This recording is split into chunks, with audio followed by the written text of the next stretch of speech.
आइए हम आज के प्रमुख समाचारों की हेडलाइन आपके सामने प्रस्तुत करें। आइए, आज अभी एक समाचार आया कि पुतिन दिसंबर में भारत की यात्रा पर आएंगे। आए, कोई क्या दिक्कत है, आते रहते हैं जाते रहते हैं। अब ट्रंप ने भारत का अपना आने का दौरा भी रद्द कर दिया और क्वाड सम्मेलन में भागने लगे। मतलब हमें क्या दिक्कत है, आना हो आओ, जाना जाओ, आते हो तो स्वागत, जाते हो तो ठीक है, चले जाओ, कोई दिक्कत नहीं है। अब यहाँ पर ट्रंप के टैरिफ वार से भारत को 60,000 करोड़ से अधिक का फटका लगेगा। अनेक फैक्ट्रियाँ बंद होगी, बेरोजगारी बढ़ेगी, अनेक मजदूर निकाले जाएंगे, ये भी सब सारा होगा नाटक। अब क्या करें, हो सकता है भारत को ही तो भुगतना है, हमें ही भुगतना है। अब भुगतेंगे, जो भी होगा, जैसा भी घाटा होगा, ये होगा। गुजरात में, महाराष्ट्र में, तमिलनाडु में हजारों करोड़ का फटका लग रहा है, मजदूर बेकार हो रहे हैं, ये हो रहे हैं, सब हो रहा है। ये हमारे विश्व गुरु, स्वघोषित विश्व गुरु, धर्म गुरु, कर्म गुरु, ज्ञान गुरु, सब ये उनके परिणाम का, उनके काले कारनामों का परिणाम में भुगतेंगे। अब ये भी कितने दिन के मेहमान है, चले जाएंगे उठ के झोली उठा के, क्या दिक्कत पड़ती है, भुगतना तो जनता को पड़ेगा। अब यहाँ पर चीन में मोदी अपना फूटा ढोल बजा रहे थे, उनके अंधभक्त। अरे मोदी का वो स्वागत है उसका, भैया वहाँ तो जो भी विदेशी मेहमान गया ना, उसका वैसे ही स्वागत हुआ जैसे मोदी का हुआ। और वहाँ पर एक बड़ी विचित्र बात हुई, एक राइटिंग से किया गया कि मोदी वेलकम चाइना। ठीक है, आपने राइटिंग कर दी, अपना प्रचार का कर दिया, चाइना का स्वागत किया, कोई दिक्कत नहीं, करना चाहिए, हर राष्ट्र का सम्मान हमें करना चाहिए। किंतु उसी के नीचे एक राइटिंग की वो चली और उसमें लिखा था वोट चोर गद्दी छोड़, वोट चोर गद्दी छोड़। ये भी तो वहाँ पर हुआ, इसका क्या हुआ। और अब तो ये एक मोदी गोदी मीडिया और उनके मोदी चम्मचों ने एक लाइन दे दी कि ऐसी लाइन दी कि आप इस लाइन को ही पूरा हाईलाइट कीजिए, सब कुछ हो रहा है, जो भी हो रहा है, क्या हो रहा है, क्या नहीं हो रहा है, अब ये सब पता लगेगा। ओबीसी ने भी अब ट्रंप के टैरिफ वार को लेकर मोर्चा खोला। अब देखते हैं क्या होता है, क्या नहीं होता है। अभी मज़ेदार बात एक समझ में है और आपको सूचना दे दूं कि उद्धव ठाकरे और सभी ने महागठबंधन के उम्मीदवार रेड्डी जी को समर्थन देने की घोषणा कर दी है। महाराष्ट्र के अधिकांश सांसद रेड्डी जी को अपना समर्थन देंगे, ये भी खुलासा हो चुका है। यह अच्छी घोषणा हुई है, जो भी है। अब क्या होता है, क्या नहीं होता है, अब देखते हैं कि क्या नाटक होता है, क्या नहीं होता है। अरे अब तो संघ की भी इज्जत गिरने लगी, संघ के खिलाफ भी जनता बोलने लगी कि अरे ये संघ में भी विश्वास नहीं है, इसका दोहरा दोगला चरित्र है, ये भी लालीपाप बांटने में विश्वास करता है। डॉक्टर मोहन भागवत ने जो 75 साल के उस पर जो अपना रुख बदला ना, और अपना एकदम न जाने क्या क्या बोल दिया, कुछ समझ में नहीं आया। इससे भी लोग जनता में संघ के प्रति एक अविश्वास की भावना पैदा हो गई। और डॉक्टर मोहन भागवत जी को तो पहले ही पता है कि विश्वास की हम समस्या है, देश में विश्वास की समस्या इतनी गहरी हो चुकी है कि किस पे विश्वास करें, किस पे ना करें। अब तो यहाँ डॉक्टर मोहन भागवत पे भी अविश्वास पैदा हो गया, ये क्या मामला हो गया। तो क्या अब संघ की भी विदेश में आलोचना हो रही है, हमारे यहाँ देश में तो आलोचना हो ही रही है। अब आपको एक बड़ी विचित्र बात बता दूं कि हमारी विदेश नीति फ्लॉप हो चुकी है। भारतीयों को विदेशों से भगाया जा रहा है, मारकर भगाया जा रहा है।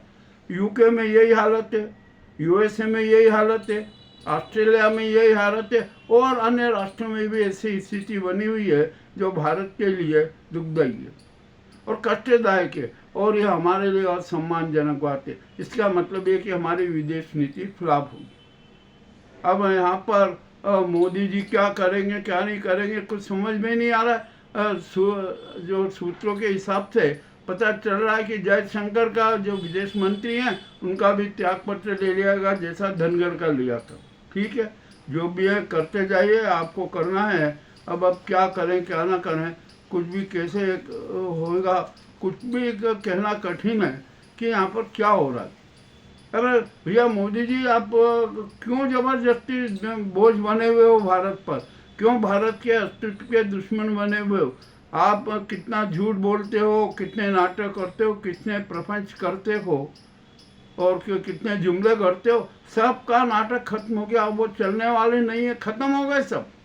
तो आप तो झोला उठाओ और चल लो। क्यों यहाँ पर भारत की जनता को परेशान करो? आप संविधान के हत्यारे, कानून के हत्यारे, सनातन धर्म के हत्यारे, सत्य के हत्यारे। आप तो लाल किले के प्राचीर से भी झूठ बोलने में आपको शर्म नहीं आती। आप कितना झूठ बोल देते हो क्या? और इस संघ आखिरकार है क्या? इसकी भी अब जांच हो जाने की। संघ के पास में इतनी अकुत संपत्ति कहा था, इस गुजराती ये नहीं कह दिया कि अरे ये तो धनखोर संस्था है, खूब यहाँ चंदा खाती है, करती है। तो करती है ना, जब भी तो इतना माल आ गया, नहीं तो कहाँ से आता। अभी यहाँ पर भाजपा के अध्यक्ष पद के लिए जो राजनीति चली थी ना, संघ ने कितने लोगों को लालीपाप बांटे। आखिर लालीपाप शिवराज सिंह को भी दिया 45 मिनट चर्चा करके, किंतु वो भी फ्लॉप हो गया। अब तो जो डॉक्टर मोहन भागवत में इतनी भी हिम्मत नहीं है कि वह स्पष्ट घोषणा कर दे कि नहीं संजय जोशी भाजपा के राष्ट्रीय अध्यक्ष होंगे, उसमें इतनी भी ताकत नहीं। उन्होंने तो इस गुजराती गैंग के सामने आत्मसमर्पण कर दिया, झुक गए। क्या किस कारण से झुके और कौन है जो डॉक्टर मोहन भागवत वो झुकाने वाले? और जो गुजराती गैंग के दल्ले हैं ना, जो मोहन भागवत के चारों ओर कागज बनाए हुए हैं, उन्होंने ही मोहन भागवत को आत्मसमर्पण करने के लिए बाध्य कर दिया। अब डॉक्टर मोहन भागवत की छवि भी बिल्कुल खराब हो गई। और आप आइए यहाँ पर, अब यह गडकरी जी को से भी त्याग पत्र मांगा जा लिया जाएगा। त्याग पत्र उनको मंत्री पद से हटाया जाएगा। इसका कारण है कि गुजराती गैंग ने एथेनॉल को लेकर जो बम फोड़ा ना, उससे गडकरी के दोनों बेटों पर हमला भी किया। तो इससे मामला बड़ा गड़बड़ हुआ। निसंदेह गडकरी जी की प्रतिष्ठा की छवि को धूमिल किया जा रहा और किया गया। अब जो उनकी की 25 गुना संपत्ति में कैसे बढ़ गई एथेनॉल को लेकर, क्योंकि एथेनॉल के सप्लायर गडकरी के दोनों पुत्र थे। ये सच है, इसमें कोई झूठ नहीं है। और आपने ये 20% की मिलावट क्यों की पेट्रोल में और डीजल में? ये भी एक बड़ा अहम सवाल है। चलिए, आपने 20% की मिलावट करी, वाहन स्वामियों को भारी नुकसान भी हो रहा है, उसका इंजन खराब हो रहा है, तो आपने वही मिलावटी तेल महंगे भाव में क्यों बेचा? ये छाती डकैती किसने की, क्यों की? इसका भी तो जवाब देना पड़ेगा ना मोदी सरकार को। उसका जवाब नहीं देंगे, डकैती की उसका अपनी डकैती को छुपाएंगे और गडकरी जी के पुत्रों पर आरोप लगाएंगे। अरे जब मान लीजिए 20% का एथेनॉल मिलावटी था ना, तो उसके रेट कम करना थे। पेट्रोल का भाव 60 ने 55 रुपये होना था और डीजल का भाव 40 से 45 रुपये होना था। वो तो हुआ ना, आपने बढ़े हुए भाव पर ही कर लिया। अब ये क्या नाटक है ये? अरे आप कितना झूठ बोलोगे, कितना जनता के साथ धोखाधड़ी करोगे? अब तो ये सारे मामले उजागर हो गए और फिर भी आप बेशर्मी के साथ यहाँ पर बैठे हुए हो। और हमारी ये राष्ट्रपति जी है ना, इनमें भी अब जनता का विश्वास नहीं रहा। वो भी अब जनता से है ना जनता के सामने जाने से कतरा रही है। वो जनता उनसे स्पष्ट कह रहे कि आप तो इसे गुजराती गैंग की सरकार के कठपुतली हो, आपको पद पर बने रहने का अधिकार नहीं। आपने जनादेश का पालन नहीं किया, उसको मूर्त रूप नहीं दिया, ये सबसे बड़ा अपराध है। और अभी भी कुछ नहीं बिगड़ा है, अभी भी समय है। आप आज ही इसी वक्त देश में राष्ट्रपति शासन लागू कर दीजिए। इस मोदी सरकार को तत्काल प्रभाव से भंग कर दीजिए। सेना के CDS को केयर टेकर PM बना दीजिए और CBI गवई को उनका न्यायिक सलाहकार बना दीजिए। यदि आपने ये काम कर दिया ना तो जनता आपको माफ़ कर देगी, आपके अपराध माफ़ कर देगी। क्योंकि जो जन भावनाओं को सम्मान देता है जनता उसी को तो सम्मान देगी, और जो जनादेश जन भावनाओं की उपेक्षा करेगा उसको तो धिक्कारेगी। ये भी तो होता है ना, और हमेशा होता है। जो भी हो क्या कह सकते हैं। और यहाँ पर अभी जो पर्ची वाले मुख्यमंत्रियों की भी शामत आने वाली है, इनकी बहुत बहुत फजीयत होने वाली है। इनके सारे काले कारनामे उजागर हो गए हैं। अब यहाँ पर क्या क्या विचित्र खेल हो रहा है। और ये मोदी जी जो है ना, क्या क्या नाटक करते हैं हद से ज़्यादा। इन्होंने मई तक 84 देशों की यात्रा की और उसमें 2000 करोड़ रुपया व्यय कर दिया। अरे गरीब जनता का पैसा आप अपने प्रसिद्धि के लिए, अपने मनमौजी के लिए उड़ा रहे हो। आपको अपने आप को हाईलाइट करने के लिए 2000 करोड़ फूंक दिए आपने, और उसका क्या परिणाम रहा। और हम तो राष्ट्रपति जी से पूछने के, राष्ट्रपति जी क्यों मौन रहे, उन्होंने क्यों नहीं मोदी जी से विदेश यात्राओं का संपूर्ण विवरण मांगा और उसकी क्या क्या उपलब्धियां हैं उसके बारे में जानकारी क्यों नहीं ली। ये भी एक बहुत बड़ा अपराध हुआ है। हमें एक घटना याद आती है। स्वर्गीय राजीव गांधी के समय में ज्ञानी जैल सिंह जी राष्ट्रपति थे। उन्होंने राजीव गांधी से कहा कि आप विदेश यात्रा करके आए, आपकी उपलब्धि बताइए, आपका व्यय बताइए, सारा विवरण दीजिए, नहीं तो मैं आपके खिलाफ कार्रवाई करूँगा। तो स्वर्गीय राजीव गांधी ने अपनी सारी यात्राओं का विवरण दिया। ये दिया। अरे मोदी जी ने तो एक यात्रा का विवरण नहीं दिया। क्यों नहीं दिया? और राष्ट्रपति ने क्यों नहीं मांगा? और राष्ट्रपति को चाहिए कि वह पूछे कि आपने कितना भारी व्यय कैसे किया, क्यों किया। और ये अमित शाह ने शब्द में क्या कहा था कि अरे मोदी जी जाते हैं तो एरोप्लेन पर ही नहा लेते हैं, वो कर लेते हैं और किसी प्रकार का खर्च नहीं करते।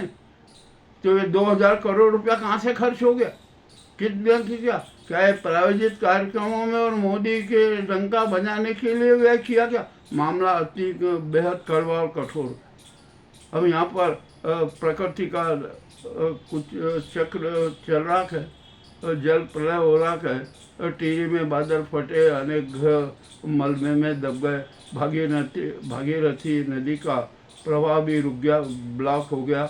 और हिमाचल में, उत्तराखंड में, बिहार में, यूपी में, मध्य प्रदेश में, राजस्थान में बाढ़ का कहर बहुत हुआ। और मज़ेदारी की बात है, मानसून के कहर से, जल कहर से कितना नुकसान हुआ आज तक सरकार ने एक शब्द नहीं बताया।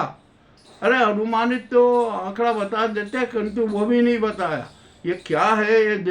ये देश का राष्ट्र का संचालन करेंगे ऐसे घिनौने चेहरे, जिनको देश की जनता की परवाह नहीं, देश की परवाह नहीं, सिर्फ अपने स्वार्थ की परवाह और सत्ता पर काबिज रहने की परवाह है, सत्ता को अपनी रखेल बनाए रखने की परवाह है। उसी के लिए सारे नाटक किए जा रहे। ये वोट चोर सत्ता चोर है, वोट चोर है, सत्ता चोर है, और न जाने क्या क्या है। और ये स्वघोषित विश्व गुरु, ज्ञान गुरु, विवेक गुरु, कर्म गुरु है ना, ये सब नाटक है। ये कुछ भी नहीं है।